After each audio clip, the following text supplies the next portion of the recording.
Hey everybody, welcome to Shifting Gears. This is Clutch. I am joined by Omerta and Wiggin tonight. So excited to finally have the show back on the air. Independent, indie style, not hipster style like Galen, but totally indie style. It's gonna be a lot of fun. So thank you for joining us tonight. We have so much to cover because so much has happened during the break. The holiday break that has occurred since the end of the Pro Circuit season with MLG. And the other major tournaments that have happened. We all had to take a break from school, from work, from whatever, have fun with our families, and now the eSports season is going to start up full swing, especially when the MLG announcement comes out this week of some of the dates and some of the locations for at least the winter season of what's going to happen. So very exciting stuff. Gentlemen, it's a pleasure to have you on the show once again. Thank you so much. Galen, what have you been up to this holiday season so far, now that it's over? Well, besides not writing for MLG anymore, not a whole lot. Yeah, just been playing a lot of League of Legends and a lot of StarCraft, just hanging out in general. Right on. Your webcam froze. Off to a great start for 2012. Sweet. Trying to get it back going. It's a cool shot, though. You look deep in thought, so it's a great one. Always. Yeah, that's good. Wiggin, how about you, buddy? Taking less of a break and working more is basically what I've been up to over the holidays. And playing a lot of the Old Republic, I'm not going to lie.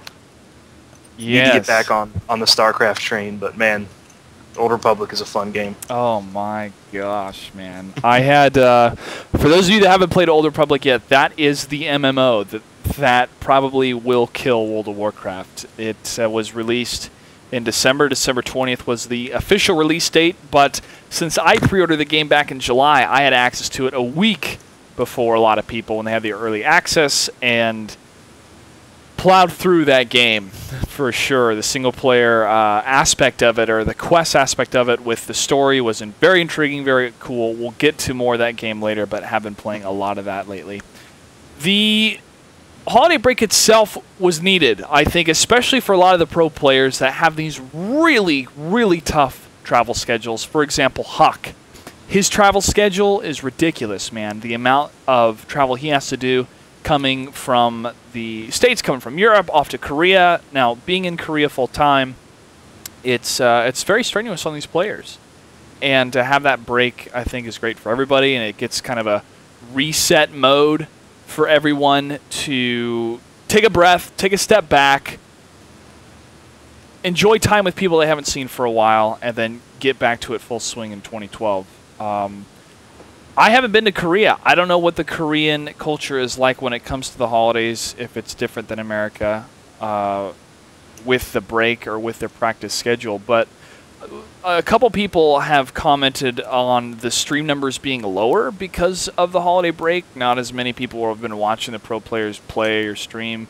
And I think that's kind of expected if we're not having these huge tournaments occur where you see these guys performing, you hear their names going around, and so the hotness of them, or the upfrontness of them, hotness not being to their dapperness, but you know what I mean. Okay, buddy. Yeah. Take your foot out of your mouth. Continue. Hero's a handsome man. Anyway. He is handsome. But you guys know what I'm saying, is that it's not in the forefront of everybody's mind, these players, these games, and so the streaming numbers aren't as high as the holiday break. And some people were concerned. It was like, that's totally normal. Some people can't watch StarCraft 2 all the time. They have to take a break and do some other things in their life, like work, like family, like take a vacation. But I'm not concerned whatsoever of the bubble bursting of we're not going to have the same numbers this year for any of the tournaments. I think it's going to continue to grow, and their individual numbers as far as the pro players will continue to grow. So the break's over. Time to get in the full swing of things. People are back at school. They're back at work. They're doing what they need to do to progress in their personal lives, and now the esports scene is really going to kick into high gear, I believe. So it's ready to go. Up at 5 a.m. again. Yep. Yeah. Hey, GSL's in full swing, and they got they got some changes. You know, they got Tasis and Artosis and suits and ties now, not just sport coats. So it's cool to see, man. It's cool that you have that break, and with MLG we saw a lot of changes happen as well. So the season is about to hit full swing. It's really exciting. And I wanted to comment tonight on the independent move of State of the Game and this show, Shifting Gears. If you saw my blog, you saw the posts I put on Twitter, the link to it, of my feelings, my reasoning behind it, and MLG's reasoning behind it. There is no ill will between myself or MLG, or between State of the Game and MLG. It's the focus of what MLG has for their season, and making sure that the product that they produce, which is high quality gameplay of the most professional players and the best esports games on the circuit, and also online between our huge events, and shows like State of the Game and Shifting Gears kind of placed on the back burner at first. And the nature of State of the Game, it was better for the show, it was more healthy for the show to be independent because of the different players, because of the different sponsors that these players are tied to. And for us, for Shifting Gears, it was to be independent so we can have a different time slot, and also to have more control of the show itself, and for it to have healthy growth. So there's not going to be any more changes to that, gentlemen, except it's just going to be on a different channel. And we, of course, love all our fans and all our wonderful support. Did you guys have anything to say about that before I move on into Zelda? Because I know none of you played Skyward Sword. I'm going to go on a huge rant. Not really, Go man. for it, 100% behind you on your decision. That's it. Right on. Right on. All right. Slash some Zelda. Okay. The Legend of Zelda Skyward Sword is another example of why Japanese video game writing has plummeted into the depths of suckitude for the last 10 years. We had such incredible games and stories with the Final Fantasy series and a lot of what Squaresoft had done. And even with Zelda, Ocarina of Time is one of the greatest experiences most of us have in adventure style and single player. The Legend of Zelda Skyward Sword was an innovative approach to video games and Zelda and motion-sensitive controls. The gimmick of Skyward Sword is that you had to swing the remote in specific areas and specific diagonal swings or cross swings or upward or downward swings to hit enemies that would block in certain ways. At first, like, oh, that's kind of cool. But when the game requires such pinpoint accuracy that the control cannot detect, for example, in a fencing move, you want to cross your sword in front of your body and then come back around and hit. The Wii Remote doesn't recognize when you're trying to cross your body and come back. It recognizes you trying to slash in this direction. And it would get so infuriating when a boss, which would electrocute you when you're trying to hit in a different direction, would stop you. And anyways, the... oh, shoot, let me mute Skype. Forgot to do that. New mistake. Sorry, guys. The core of the game, and the creators and developers talk about this, is like, it's not about the story, it's about the gameplay. Well, if that was true, in any sense, why would they hire an entire orchestra and score and have these huge cutscenes that make up a large part of the gameplay experience? Like, if you don't want a story, you're going to play games like Pong. We've passed that realm where you can't have that kind of excuse. Zelda, for the most part, has been about the story. And they keep recreating the story, and some people say it's in perpetual beta mode where they keep having rehashing of different stories with the same characters. All right, it's fine and dandy, that's what Zelda's all about. But if you put somebody through a 40-plus hour game, if you got 100%, to have a crap ending that didn't mean anything to any character in the entire game, that sucks. And that is not worth anybody's time to go through. Also, a huge pet peeve of mine was the level design. It was incredibly lazy. There was only 3 different areas outside the starting area that you could go to. And what would happen is you'd get a new gadget or you'd unlock something and it would unlock a second portion of that area, but you still have to go through a part of the temple you've already been to or visit the same areas over again. And there wasn't an adventure or progressive adventure feeling to it. You just went back to the same areas over again. And then you would meet these freaking dragons who are like, well, you have to prove yourself. Once again, do you guys want me to kill the bad guy? Do you want me to kill the boss and save Zelda? It seems like I have to prove myself every single time. I've taken an SAT at every new area to prove that I'm capable of doing this stuff, even though I'm the chosen hero of the goddess. It got really annoying, man. So I wanted to tie this into reviews of video games that I think are getting scored higher because of something I call the Fanboy Syndrome, that people are so enamored by previous titles, or they are so enthralled by their experiences of the past of this specific franchise that in no way could they think, oh, we can't give a low score to another wait Zelda. You're telling me that Call of Duty isn't a 9.5 every year? Is that what you're trying to get So at? glad you brought this up. I'm so glad you brought this up. No, I do have a question on your point about the story of Zelda. Mm-hmm. Well, I don't know if it's a question as much as just saying this. I never thought of Zelda games as about the story. I thought the story to Zelda games was kind of neat, but in the overall scheme of the Zelda games, it doesn't really matter. I always thought of more of like a really cool, like it was all about like solving puzzles and kind of having that adventure. It wasn't really like the same thing happened every game. You run around, you kill some stuff, Ganondorf dies or whatever, and Zelda doesn't do anything. Congratulations, you won the game. Like I never thought of like a powerful storytelling like sense. Like I played Ocarina of Time and I just wanted to solve the puzzles. I didn't give a shit about like why I was there. I was like, oh, Sheik's Zelda, that's neat. Okay, whatever, moving on. Like, you're going to take away my point. That is one of the coolest twists in any video game I've ever played, was that Sheik was Zelda in Ocarina of Time. Even in Link to the Past, the story is really enthralling. But that's, to me now, that's the expectation of what single-player games should be, because there's no multiplayer component at all in Zelda. And a lot of people, or a lot of video game developers, when they have a single-player game, they try to have some sort of multiplayer component, be it just co-op, so they can continue the life of the game and have some reason for people to buy downloadable content or whatever. So do you think Mario Bros needs a story? No, because that's just been pure gameplay. But Galaxy on the Wii totally has a story. It has a story. It has stakes. It has a reason why you're trying to save Princess Peach or why you're trying to save the Galaxy. Obviously, it's because Bowser's there.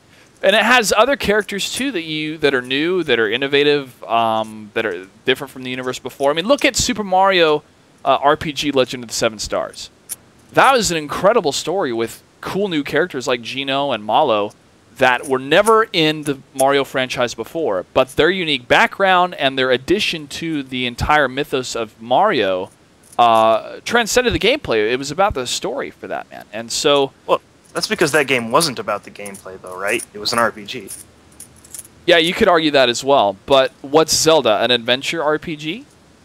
Yeah, just an adventure? I think of it as a platformer adventure game before anything else. Well, especially when they set it up at the beginning of the game where you are in love with Zelda, which was kind of a first. I mean, that you knew each other and grew up together, and it seemed like you were soulmates. And to set that up in a story sense, and then to have it completely fizzle and nothing come of it in the end, was a huge tease that really sucked. But maybe that's just our Western ideas of what stories should be compared to Japan. But you cannot deny the fact of how bad stories have gotten in the Final Fantasy franchise. Oh God, yeah. So I 100% agree with you there. Yeah, so that's why I wanted to bring it up, as it seemed that there's some kind of disconnect now. There's no like loyalty to the fans of sticking through a game for 40+ hours to have a great ending. Twilight Princess had a great ending. So I don't know, man. That's my personal opinion, but this game was so overhyped and overscored on reviews, and we've seen that. We've seen that with the Call of Duty franchise. We've seen that with some other games.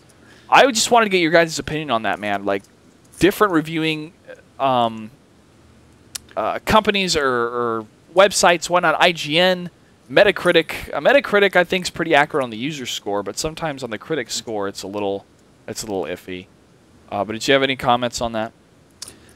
I think a lot of times reviews are biased. Like, as much as we want to believe that they aren't, I think that a lot of people that do reviews have some sort of motive or some sort of ulterior motive in giving stuff a good score. Like you said, I mean, if there are basic gameplay flaws like the controls not working, and that's not like mentioned in reviews or talked about heavily, then I think it makes it kind of clear that there's something else going on there, whether it's, like you said, the fanboy syndrome, or they're like being incentivized I don't even think that's a word, but if they have some sort of incentive to get a good review on the game. They're being congressed. They're being lobbied? Yeah. Yeah. Something like that. Well, there's a lot of money at stake for these games as well. You know. Yeah, I remember seeing a graphic, I think on Reddit or something, about saying that the average review for like a really good game, like I won't say as far as 10 years ago, but it might have been 10 years ago, was like an 8. That was an amazing game. If something got an 8, it was like, holy shit, dude, this game's gonna be awesome. Yeah. Nowadays it gets like a 9.5, and you're like, I hope it's not completely broken and unplayable in multiplayer when it comes out. Yeah. Like. Yeah, and it seems there's this sort of tabooness to anything that is released that's a sequel to something that is so good. Like Call of Duty 4. It seemed people were obligated, like, oh, you can't knock Modern Warfare 2. It's going to be so incredible because the other one was so good. No, man. No, that's the opposite of what happened. That multiplayer was so broken and so not fun compared to 4.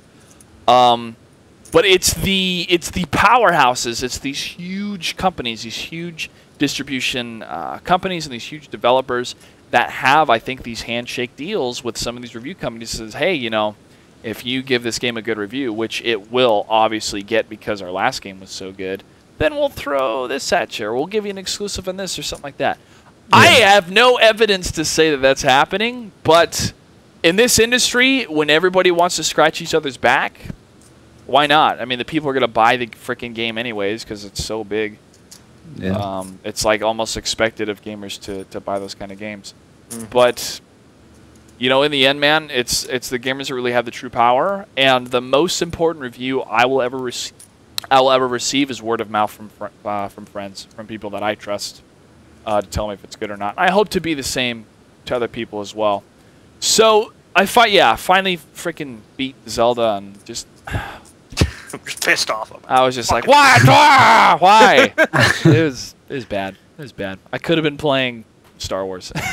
Anyway, but hey guys, let's move on. Let's talk about some StarCraft 2. I mean, I'm excited always about some StarCraft 2. Some Home Story Cup happened, and I think the most buzzworthy things that went on there was the commentary. We had Marine King Prime and MC doing some commentary. I saw some highlights from, and it was well worth it to seek out the specific time slots when they were doing the commentary. Man, it was really funny. What did you think, Galen? Yeah, I thought the commentary was the best part of the whole tournament. And usually, I'll say the gameplay was, but like I honestly just enjoyed listening to MC and Marine King just talk in broken English for like 3 hours. It was absolutely hilarious. I mean, MC like calling everything Imba. Yep. And like him and Marine King like bantering back and forth. I don't know. It was just so funny, man. Like I really enjoyed watching them on screen, and like Stefano just kind of destroyed everyone quietly in the background while MC and Marine King took the spotlight. Yeah, it's cool.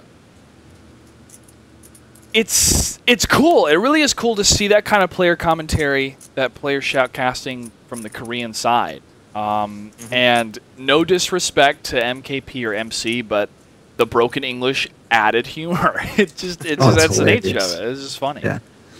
Did you hear the way that MC pronounced Zergling by any chance? I know, I missed that. It was Jurgling. Like the Jurglings are running around. Oh my god, it was just so funny, man. Every time those two opened their mouths, it was just hilarious. Well, it was so popular, I'm sure we'll probably see more of that in the future. Hopefully. I think with those two guys, like, we're in a community where thousands of people will watch Celowera fall asleep on his stream and then stick around to watch him sleep.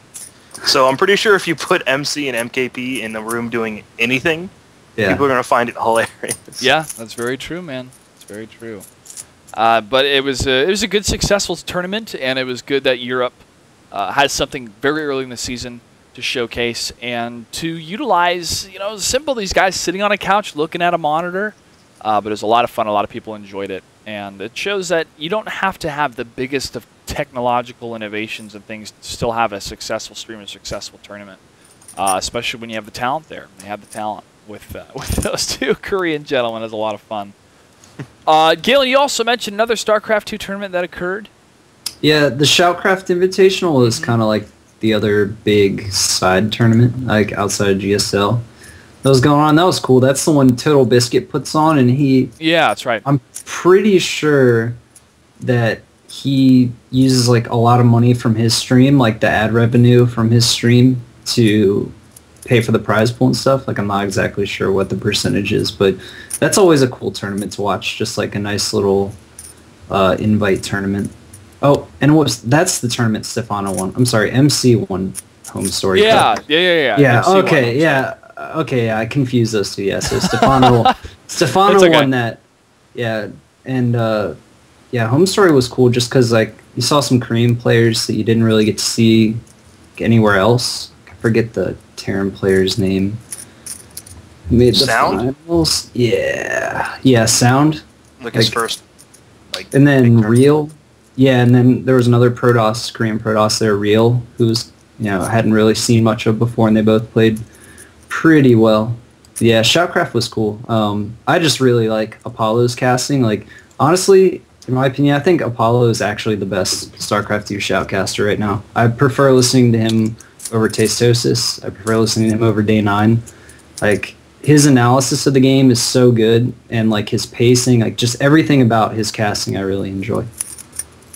Right. JYP, that was another guy that had a really good tournament. JYP did, yeah. You mentioned in the chat. Yeah. Is my webcam frozen? It is. It froze, my good friend. Oh, that is probably going to be like that for the rest of the night. Great. My Skype is not happy with me. Your Skype is going nuts, man. It truly I don't know is. what's wrong with I don't know either. Well, it's Skype. I mean, it seems to crack for everybody, just when they need it the most too. It just fizzles. Yeah. Anyway, so this week, gentlemen, we will know more information about the Mlg Pro Circuit that will be officially released that we can talk about. But another game that is in beta mode that the NASL is going to put on their circuit is Tribes Ascend. And Wiggin and myself have played a little bit of that game. And it's pretty fun. It feels like a Tribes game. You definitely have to get used to the skiing mechanics. But I think him and I both commented that it needs to be tighter. The maps maybe need to be smaller or something for the observation mode or for the spectators to truly enjoy what's going on. If not, it's just going to be people that play Tribes that are going to enjoy it. Yeah. So, Wiggin, your comments, your thoughts on that? I think it's a good sign that there's nothing like glaring in the overall game or gameplay that we can point to that'd be like, oh, this is going to ruin it or anything like that. It seems like it'd be pretty good in general. They just need to tweak some stuff here and there to make it really, really feel like a Tribes game. And a lot of that might just be because, I mean, when we're playing it, it's not like we're pro players. It's just a bunch of random people against a bunch of random people. Yeah, it's very true. So it's pretty hectic, and there's just shit going on all over the place. And people are understanding different tactics. They're understanding the different classes that they can play, because they have a lot of different ones. The armor systems. And so, yeah, it's still new. But I'm really excited for it, though. I'm really excited to see how like, real serious players take it and what they can do with it. Yeah, it's very true. And it fills a bit of the void of a PC shooter. It's not a straight-on shooter like Modern Warfare, where it's more realistic. This is kind of a sci-fi flavor to it that adds something different to the genre that I am excited for, and I'm excited that NASL took that approach to say, hey, we're going to add it onto our circuit, and they're going to work with the development team, I believe, to tweak it to make it a better esport, make it more presentable for spectators to enjoy it. And so it definitely is exciting that we see this kind of action in a game that's not fully released yet, but that they want to highlight it in an esports realm with the NASL. So definitely excited for that. The graphics are great. As far as like sponsorship, that's another reason why I believe that Counter-Strike 1.6 isn't pushed as much anymore as it was with the communities, because it doesn't push graphics. It doesn't push graphic cards, doesn't push motherboards, doesn't push CPUs. And so you kind of lose that sponsorship money, at least in a scenario of trying to get some backing to it, where Tribes Ascend pushes the graphics a little bit more in a PC shooter to maybe kind of help with that money coming in. Just my opinion, though. Not totally sure what kind of specs it needs to take. I haven't looked at the exact numbers. I don't think it's too bad. Yeah, because my PC runs it just fine. But Counter-Strike... I think it's... Go ahead. It's a lot like... Well, I was just... As far as the Counter-Strike, it's a lot like Quake, man. Like, you have a really old game, you're just not going to get that much new interest in it, even no matter how good it is. Yeah. Unless you have an entire nation devoted to following it or something like that. Just... You won't get that many fresh faces. So it's really nice to see, like, a CSGO and a Tribes of Sand, these old games with the old, like, old good gameplay coming back. Because, let's be honest, PCs need a good shooter. We need, just in general, everyone needs a good, difficult shooter to play. Yep. Instead of running around with dual 1887s and just, like, spamming shots. Yeah, hey, man, that requires skill, okay? Dude, it's really hard to lie down with FAMAS for 20 minutes. Yes, well, it's needed, and I think an update of Classics is the best route to take, because why try to reinvent the wheel? I mean, the Counter-Strike system, the Counter-Strike method of gameplay was so successful in a esports realm because of what it is, and to try to fill that with something else isn't going to work, I think. Unless it's totally up to par to what we expect and has the kind of same action and tactics that are needed that Counter-Strike brought or other PC shooters brought back in the day. So with Counter-Strike Go, it's pretty exciting to see that they're updating the system to make it more 2012-ish than the early 2000s, where just coming from a business perspective, guys, coming from somebody that doesn't know anything about esports, a devil's advocate scenario of why we want to put money towards this game on our PCs if the game looks like crap. I mean, if it's made from an engine that was built in 1999. So this update helps presentationally with the esports realm itself. So I'm excited about that. I have not played any CSGO yet. I really want to. Hopefully I'll get a key here pretty soon. Scouts Knives on CSGO, you and me, buddy. I love those kind of maps too. That's what you don't have in console shooters anymore, man. You don't have the player-made or admin-controlled maps anymore. Yeah, the mod community in console shooting is like basically non-existent. I mean, like Reach or Halo tried to kind of do it with Forge. Yeah. They gave their users a lot of freedom in creating the maps, but I don't know. It just hasn't really worked out. It doesn't happen. And you can't have the same powerful tools as you can on a PC compared to a console. Yeah. And most of the console players are 16-year-old kids that don't understand coding or putting together stuff like that. So it's really unfortunate because the modding community around Half-Life, that's all we have. Counter-Strike, it was a mod for Half-Life. And that kind of community needs to have a modern update or modern updated game to grow on instead of these completely controlled console ported games like what Call of Duty has become, that doesn't have any tools for modders or developers to add to. I remember when StarCraft 2 was coming out and they kept showing these different mods and game scenarios, and they had like an over-the-shoulder shooter that you can make in the StarCraft 2 engine.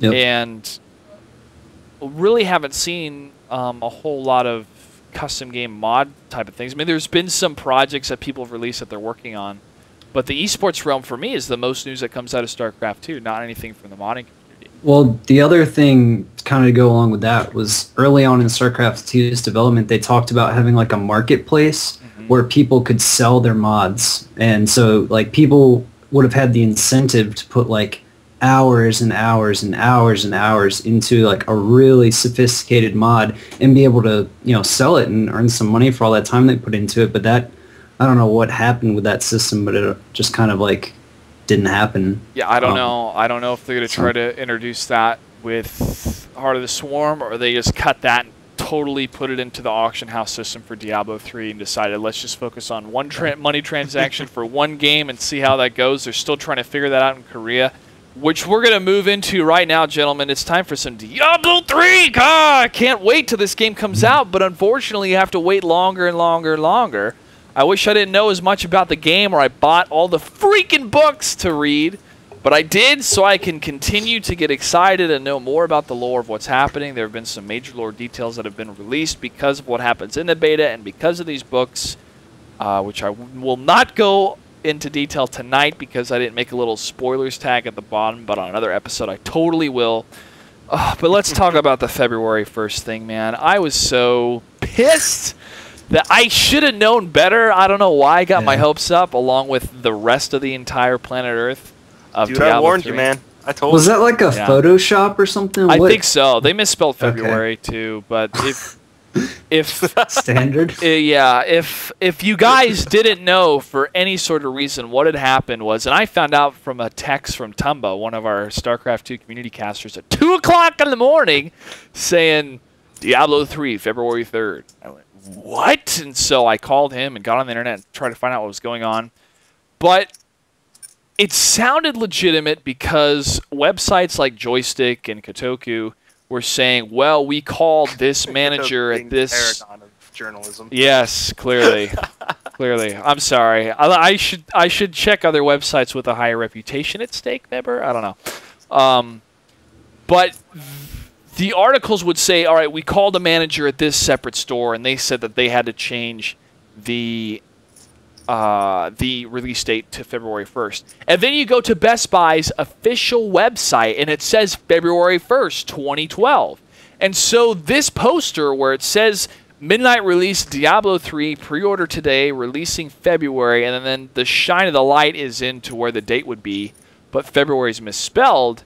The claim was that these posters were going up in Best Buy stores across the country. Well, Bashiok, who's a member of the Blizzard team and is on Twitter, is saying this is laughable, LOL, the word is LOL.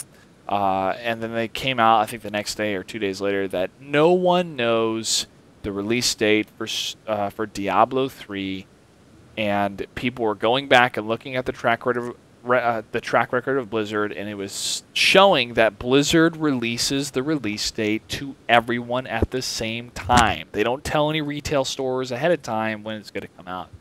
Plus, February 1st was a little early in the time frame of having an official release date between the announcement and the actual date. And going back and thinking about their last release was StarCraft 2. StarCraft 2 entered beta mode in February. And I forgot when they had the official announcement, but I think it might have been in April or May even of the announcement that the game would be released in July. So definitely was a couple months before the actual release date happened.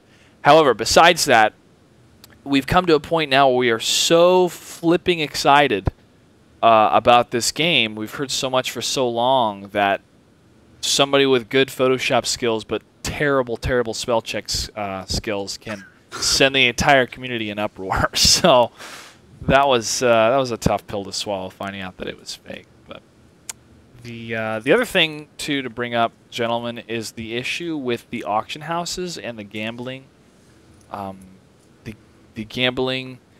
I'm not familiar with the exact laws in Korea, but I do believe that gambling is illegal in Korea, and the Korean government is concerned that the auction house system using real money is too close to gambling. And so Mike Morhaime himself, the CEO of Blizzard, had to fly to Korea to try to settle that. And I wonder if this kind of thing is what's holding the game back. I think it's just, I mean, obviously that's a problem, but I think it's more of it's just too early as far as getting the release out. I mean, they've done a beta where you can play like the beginning of one act. Mm-hmm. The rest of that game isn't going to test itself. That's very true, but they could have internal testers going through the entire game as well. We didn't test the whole game of StarCraft 2. We just tested the multiplayer. So we tested the whole game of StarCraft 2. Yeah. All right. We have tournaments and everything. I wish they would release the PvP beta, the arenas for Diablo 3. I wish I could just play it at all. Josh. Yeah. We should make that happen. But yeah, and I mean, I really hope they figure out the thing with Korea, because that would, I don't know how well the real money auction house will work, but it just seems really exciting and interesting to mess around with. It seems that Blizzard is just going to cut into the Chinese gold farming or item farming. It's going to happen anyways. Let's just make it legitimate. So we can get a bit of money on the kickback, make it so people can't complain every day like, oh, my account got hacked. That's what happens in WoW all the time, is they try to buy gold on some website and they give them their passwords so they can log in and put gold in their account, and their account's gone. So I think it's partially to regulate that, partially to say, hey, this is a great microtransaction system that we can continue the cash flow into our company. Plus, it creates another level of incentiveness for players to continue to play the game on hard or nightmare difficulty, where they can get this incredible loot and then try to sell it to other people. So it's that's what I'll be doing. Yes, sir. I can't wait. Another aspect of that auction house too is, I know people who are like more casual gamers, you know, that don't necessarily have the time to put in a ton of hours, like doing a bunch of raids in Diablo. So, but if they want to play like competitively with their friends who perhaps are more competitive or just want a good account, you know, they can pay a little money to like have good stuff, and instead of having to put countless hours into the game. Yep. So it's a nice way to appeal to casual gamers and hardcore gamers, because both ends of the spectrum like profit from it in one way or another. That's true. That's true. If they have PvP environments where it's not arena regulated, where everybody has the same stats and gear, but they're trying to do PvP in the world system, guys like, yo, I have a full-time job and I'm a student, but I love this game. Oh, hey, I can buy this axe for $15, where somebody was trying to find that axe for 15 hours. Yeah. So in that kind of scenario, I could definitely see a benefit to that. That would be one hell of an axe for $15. Yeah, man. Yeah, serious crit damage on that for that barbarian. So hopefully soon we'll find some more information that's going to be released for Diablo 3. They're still saying quarter one. So that's all the way to April. So hopefully, I see it in March. I see a late March. Release. I don't think it's going to come out March 6th, because Mass Effect 3 comes out that same day, and that's such a big title that they wouldn't want to release it on the same day. But we'll see. We'll see. Blizzard comes through, even though they take forever. Wiggin? Star Wars, my friend. What a game, man. What a game. Tell me, in your own words, you can even gripe about the balance system with your sniper character. No. How you feel about the game? I don't want to throw around the term WoW killer, because everybody wants to do that every time a new MMO comes out. But it's really good, and I'm really excited that that's the way they went with BioWare's first MMO. Like a lot of people are spoiled by WoW, and they expect everything. Like, they don't realize that it came out in, when did it come out? 04? 2004. They didn't realize it came out in 04, and it went through tons of different iterations, and it got better and better and better, and now you have this nice game that's like baby's first MMO, and you want to get gear. Dungeon. You know. Create groups on your, or create groups for, what is it, Group Finder, and now Raid Finder they have too. So. Yeah. So when BioWare has these small hiccups and things like that, like they have to delay a content patch or something like that really early, people go nuts and complain. But it's just really well done. There's nothing shockingly innovative, but it's decent writing for Star Wars, which is, I guess, innovative a little bit these days. Yeah. But and it's just solid, well done, and it's fun to play, man. It's a lot of fun, and that's my big metric for any game I play. As long as it's fun, there can be all kinds of things, like little things. And, that fun factor, man. The fun factor for sure. I wanted to comment, because I've talked about the single-player aspect when I was streaming a lot of the game. I wanted to comment on the PvP, and that is something that I think I've done the most in the game, besides the leveling aspect of it. Yeah, the PvP is so much fun, and it rewards tanks, it rewards healers, and it rewards DPS, even though there's some scenarios where tanks are way too strong or healers can't die. But I really enjoy that they implemented the the system to where it didn't feel like you were punished for being a healer or being a tank. Like, oh, I can't DPS and kill anybody, so I don't go any points ever. The objectiveness of... it feels the opposite. It feels like, oh god, all I can do is DPS. Yep. I'm just going to get wrecked. Yeah, DPS seems like the weakest type in PvP sometimes. But Hutball is so fun, and to have an objective-based game like that where you have to pass a ball and score is pretty cool. And the tightness of it, of the level itself, but also making it fast-paced and a smaller map, I've really enjoyed off the get-go. And the other two PvP arena styles, which is defender attack mode called the Void Star, and the other one is a capture the flag, or it's Arathi Basin. Yeah, it's Arathi Basin basically. Capture points and hold them and defend them. Adds different flavors to the PvP style. Unfortunately, you can't pick which one. It's totally randomly generated when you join, and the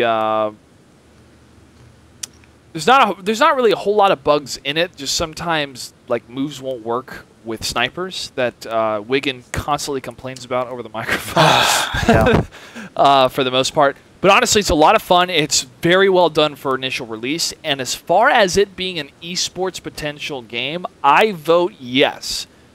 Obviously, they would have to create an observer mode, and they would maybe have to tweak a couple things. But Hutball itself, if you could have 2 observers observing what's going on, or even just an overlay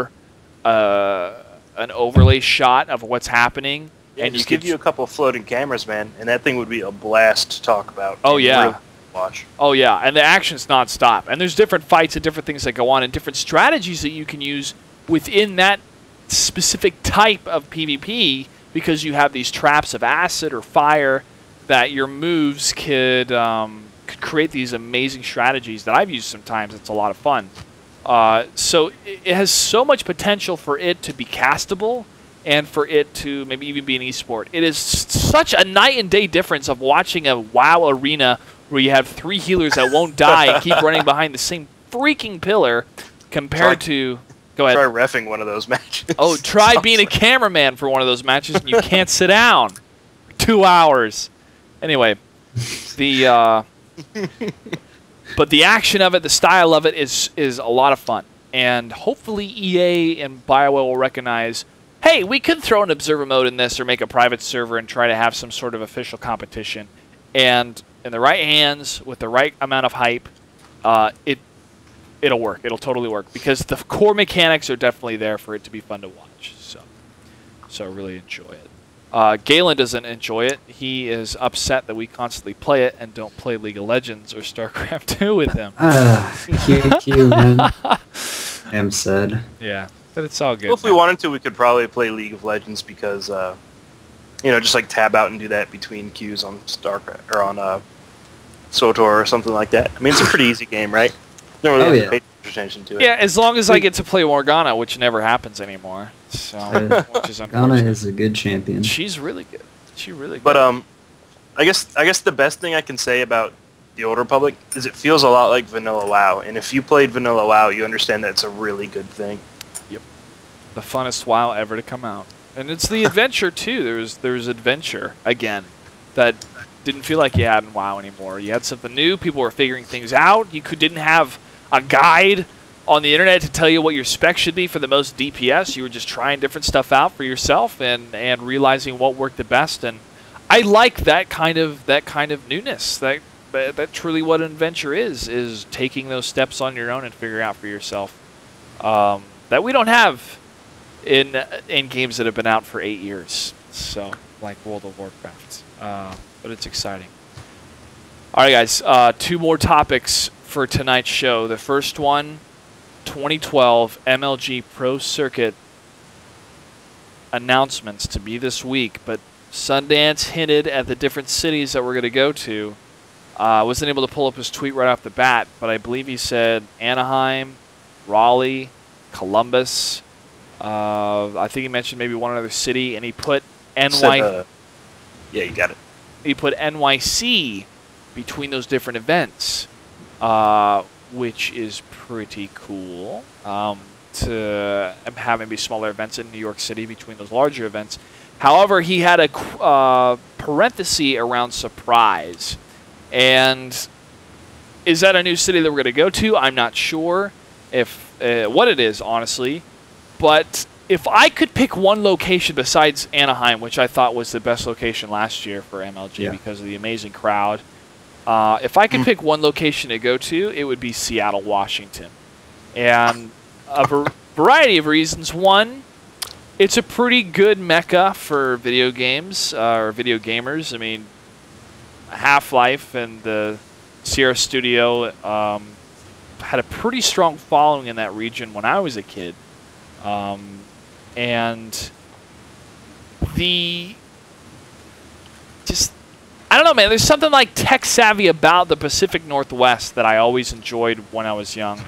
And I grew up there, so it'd be really cool to go back and see my old stomping grounds.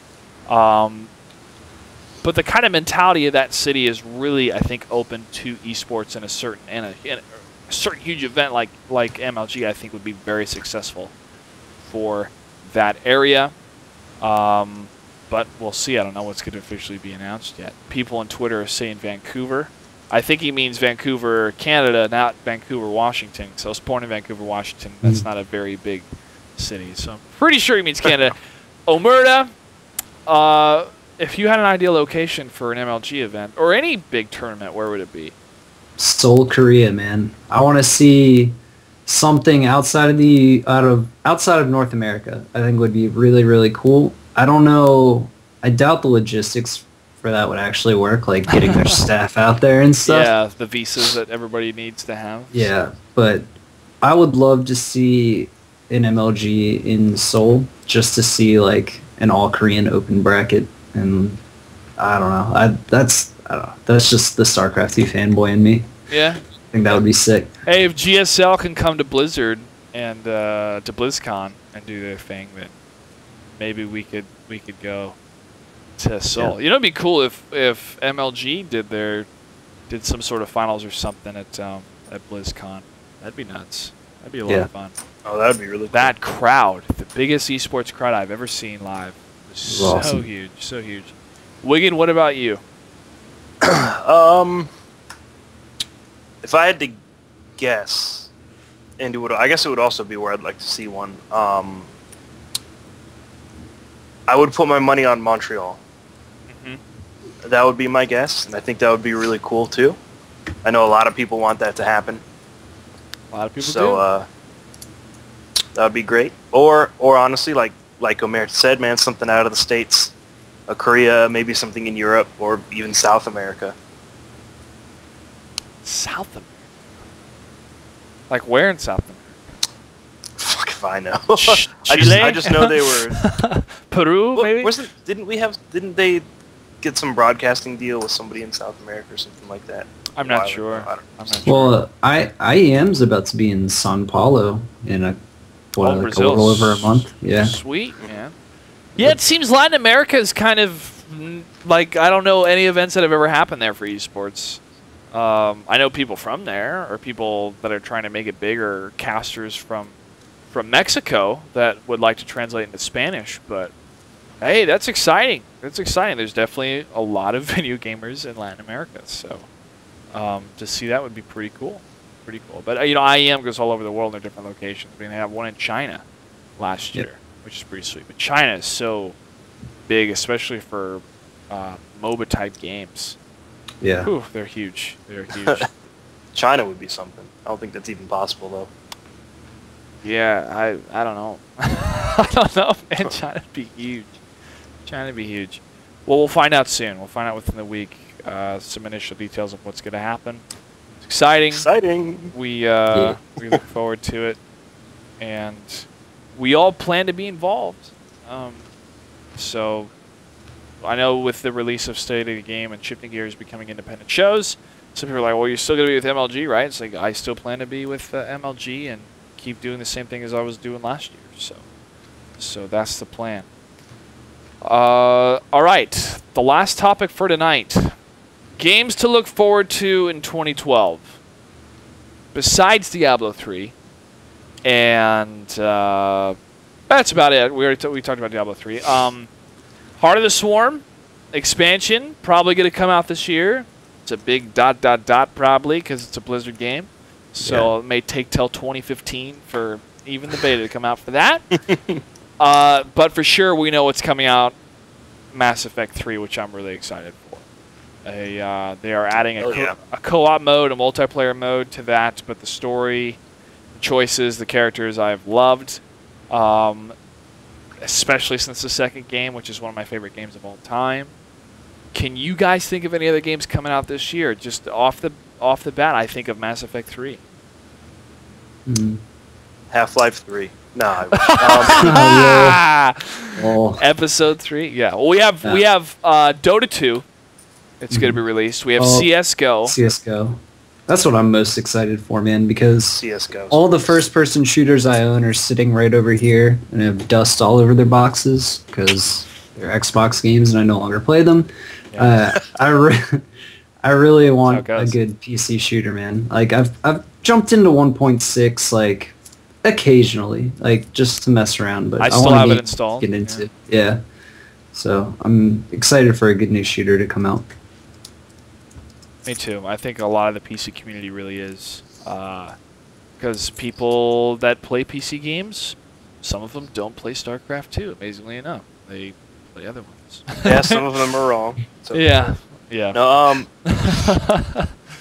I have one that'll be kind of weird for me, I guess, because I'm normally talking shit about these kind of games. But is Halo 4 supposed to come out? I don't know. I think so. I think so. I'm actually really excited to see where they go with that, with kind of a new studio and stuff like that. So yeah. I'm kind of stoked for that. I'm not gonna lie. I'm never. Well, I mean, everyone plays Halo, but I've never been really a big fan of the game, and I'm not really a fan of console shooters in general. But yeah, it's kind of exciting to see where that goes. And I think they announced a new, or they've been hinting at a new Smash Brothers too, right? Which would be pretty. I've seen some things. Well, then we have Tekken versus Streetfighter. Yeah, I don't give a shit about Tekken. I'm not gonna lie. Streetfighter's cool, but Tekken seems like the worst. Yeah. We'll see. Tekken's got a huge following, man. It has a huge following. They got a huge, especially in Asia. Match I watch, like one guy lands a hit and then it's just juggling until he's dead. Like at least other fighters, you get some back and forth. Yeah, I just hope that they don't have to release 3 versions of the game until they get to one that's balanced, which happened in the latest Marvel vs. Capcom. I also see Wawa in the chat, which is something I actually just read an article about. The new Twisted Metal that's coming out. It's coming out. I've heard that's supposed to be like an esport, man. Yep. I've heard they're like trying to make that a really They're good developing it to be an esport. It's Yeah. straight from the developers. They've said that. So Yeah. Well, that'd be cool, man. I hope that works out well because those kind of games are fun and kind of rare these days. I think one of the map versions in that game is you have to capture the leader, and then you have to take the enemy team's leader up into this catapult and launch him into a balloon so he explodes and dies. And that's how you like capture the flag or something like that. I could be having it totally wrong, but I remember watching at E3 2 years ago they were showing off this stuff. But yeah, they've on their website straight out from the developers. We want this to be an esport. We're developing it to be an esport. We're working with different people. Which is awesome, man, because we are totally at that point as a community with the technology, with the availability to see these matches broadcasted over the entire globe because of the power of broadband internet, that if the news is there and the game is solid and the mechanics are solid and you have talented people that are casters that can bring the humanity to the game and to make people care about it, it's going to be successful. We saw that with StarCraft 2, man. Brood War took so long because high-speed internet wasn't there yet for us to see what was happening over in Korea, but it started to trickle more and more, and it started to get bigger. Then when StarCraft 2 came out, boom, the worldwide release, we had people like Day9 that were casting almost every day or making videos almost every day that people could relate to in a human approach, and that's what grew it. And so it's so cool to see developers with the money, with the coding, that can make the specific mechanics necessary for the game to be easy to observe and easy to follow, or at least have a initial understanding of what's going on and then expand it into an esport. So yeah, it's definitely exciting. Definitely exciting. So thank you, Wawa, for bringing that up in the chat, man. I have heard some things about that game as far as esports, and hopefully other developers will follow suit. Diablo 3, I am so jonesing for that game, and I want it to be an esports so bad because it's so much. It's going to be hard to, like, if there's any organized PvP, and I know there is because with the arena thing, it's going to be hard to not make that an esport. Oh, yeah. Like, to be perfectly honest, like the developers say they don't care about it being esport. You don't need developer support to make something an esport. You just need a community that's behind it. Yeah, and the community can make up their own rules or rulings that are necessary for the game to be quote-unquote balanced. I mean, the help they do need from the developer is like a workable spectator mode, though. Yeah, exactly. Like, at the That's very actually least. just it.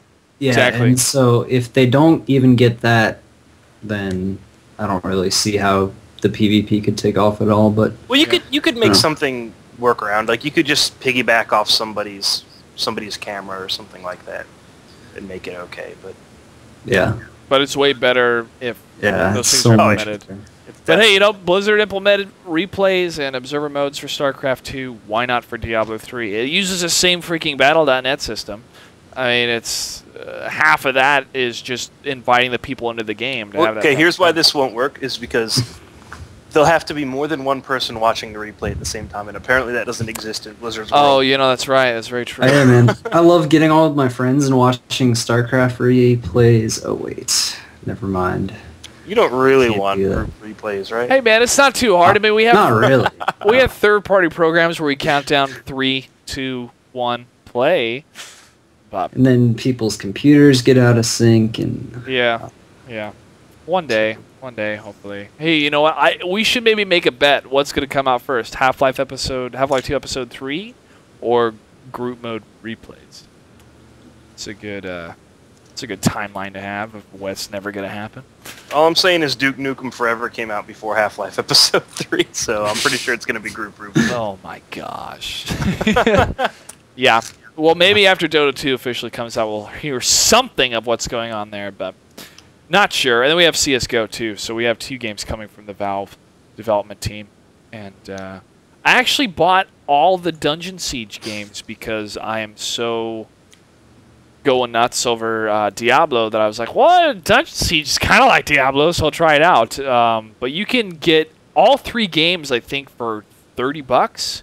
Where you buy the third one and it includes the first 2 and an expansion pack. The third one is a pretty sweet deal on Steam, so you should totally check that out. If you would like to check out that game, I'll try to stream some when I start playing it. So that's our first episode for 2012, guys. Just a lot of talking heads on what's going down for over the break, some video games that are coming out, and what's coming out in the future.